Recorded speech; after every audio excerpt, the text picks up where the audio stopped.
Today, the plains near modern-day Mosul lie quiet, kissed by sun and dust. But beneath this silence, a battlefield still breathes. This is Gaugamela, where destiny collided with empire. No towering ruins remain, yet this soil once drank the blood of titans. It was here on a single fateful day in 331 BCE that a young Macedonian king faced the full fury of Persia. Alexander came not just to win, but to rewrite history. As tourists wander these humble hills, they may not know they tread on the bones of empire, on the turning point of civilization itself. For over 2 centuries, the Achaemenid Persian Empire ruled as the world's first true superpower. Founded by Cyrus the Great, refined by Darius III, and sustained by an intricate web of satraps, royal roads, and imperial ideology, it spanned from the Aegean to the Indus. Tolerant of cultures, masterful in administration, Persia's heart beat in Persepolis, a jewel of architecture and opulence. But by the time of Darius III, cracks had formed. The empire was bloated, stretched thin. Power had dulled, and whispers of rebellion blew through its palaces. The storm was gathering, and it came from the west. Alexander was not born into a world of peace. Raised in a kingdom once mocked by Greeks as uncultured, Macedon had been transformed by his father, Philip II, into a war machine. Trained by Aristotle and obsessed with Homer's heroes, Alexander grew up dreaming of conquest and glory. He believed he was a descendant of Achilles, and perhaps even a son of Zeus. At 20, he inherited not just a throne, but a dream: to unite the Greeks and strike at Persia in vengeance for Xerxes' invasion. With fire in his blood and a genius for war, he crossed into Asia, and the world would never be the same. In 333 BCE, the gods staged their first trial. At Issus, Alexander's outnumbered army met Darius's in battle. The result was stunning.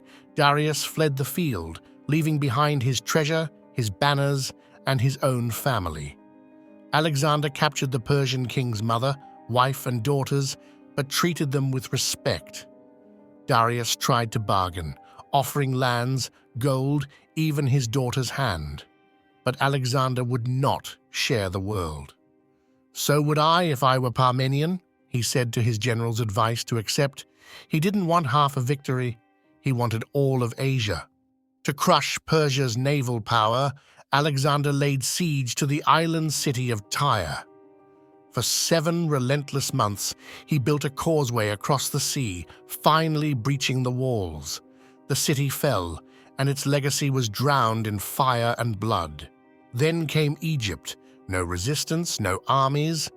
Alexander was welcomed as a liberator, crowned pharaoh at Memphis, and declared son of the god Amun at the Siwa oasis. Now he wasn't just a king, he was divine. The gods, it seemed, had chosen their champion. Darius knew he could no longer run. He summoned his full strength, 100,000 to perhaps 250,000 troops from every corner of his empire. Persian immortals, Indian war elephants, Scythian archers, Greek mercenaries, and terrifying scythed chariots. He chose the battlefield near Gaugamela carefully, vast, open, and leveled by his engineers to maximize his cavalry's deadly reach. He would crush Alexander with overwhelming numbers, or so he believed. Against the Persian Colossus stood Alexander's 47,000, 7,000 cavalry, 40,000 infantry, drilled to perfection. Macedonian phalanxes with sarissas stood like walls of death. The companion cavalry, led by Alexander himself, formed the strike force. They were not just soldiers, they were a symphony of discipline, loyalty, and audacity. They didn't just fight for survival, they fought for legend. The night before battle, the Persian plain was lit with endless campfires, fear and tension vibrating in the air. Darius, dreading a surprise assault, kept his men awake all night. Alexander, by contrast, slept peacefully. When his generals suggested a night attack, he declined. "I will not steal my victory," he said. His confidence was not arrogance, it was prophecy. October 1st, 331 BCE.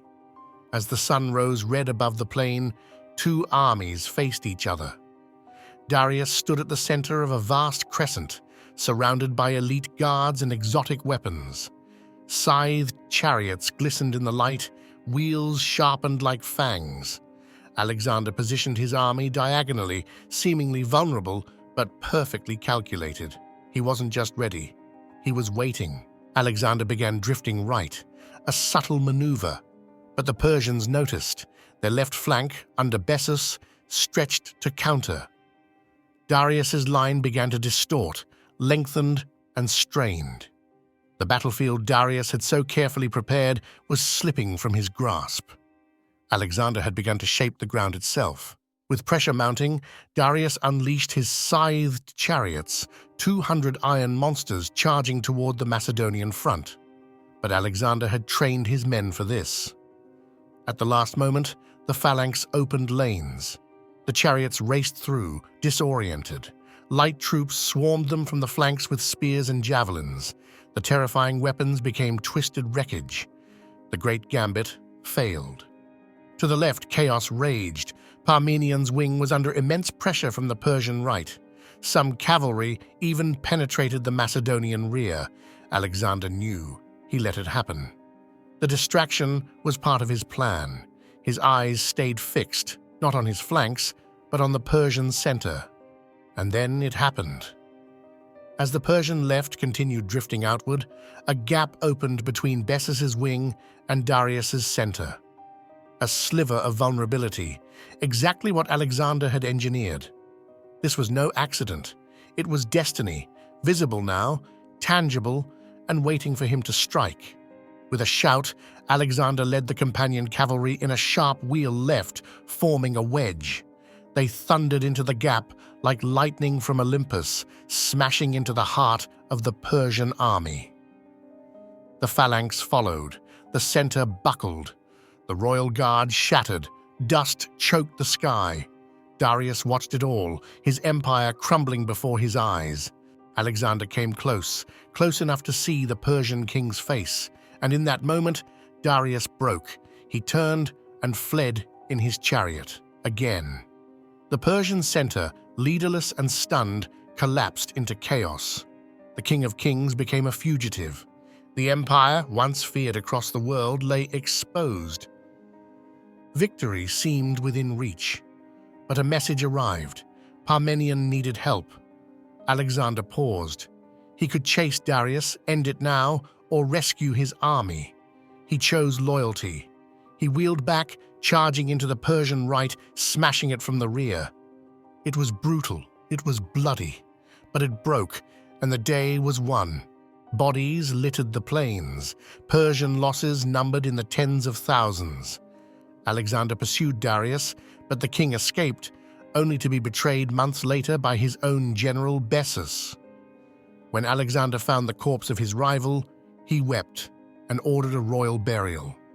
The empire had fallen, not just in battle, but in spirit. From Gaugamela, Alexander marched into Babylon, welcomed like a savior. Susa opened its gates. Persepolis, the empire's crown, surrendered. There, in a drunken celebration, Alexander burned the palace to the ground, revenge for Xerxes' burning of Athens.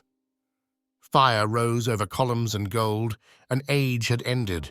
Another had begun. But Alexander did not stop with destruction. He built. He adopted Persian dress, married into nobility, and called himself King of Asia. He appointed Persian governors, respected their gods, and encouraged his men to do the same. From Egypt to India, cities named Alexandria blossomed, melting pots of Greek and Eastern cultures. A new world emerged, the Hellenistic Age. Philosophy, science, and art crossed borders like never before. Greek became the common tongue from Athens to Bactria, and trade flowed along arteries that would one day become the Silk Road. Gaugamela hadn't just killed an empire, it had birthed a fusion, a future. On these plains, history did not just shift, it was shattered and remade. Alexander didn't merely defeat an army, he annihilated a world order and planted a new one in its place. If you've walked this battlefield with us, felt the dust, the danger, the dreams, then stay with us. There are more echoes to chase, more legends to uncover. Subscribe to our channel, and together we'll explore the battles, minds, and revolutions that forged our past and still shape our future. Subscribe now. This is just the beginning.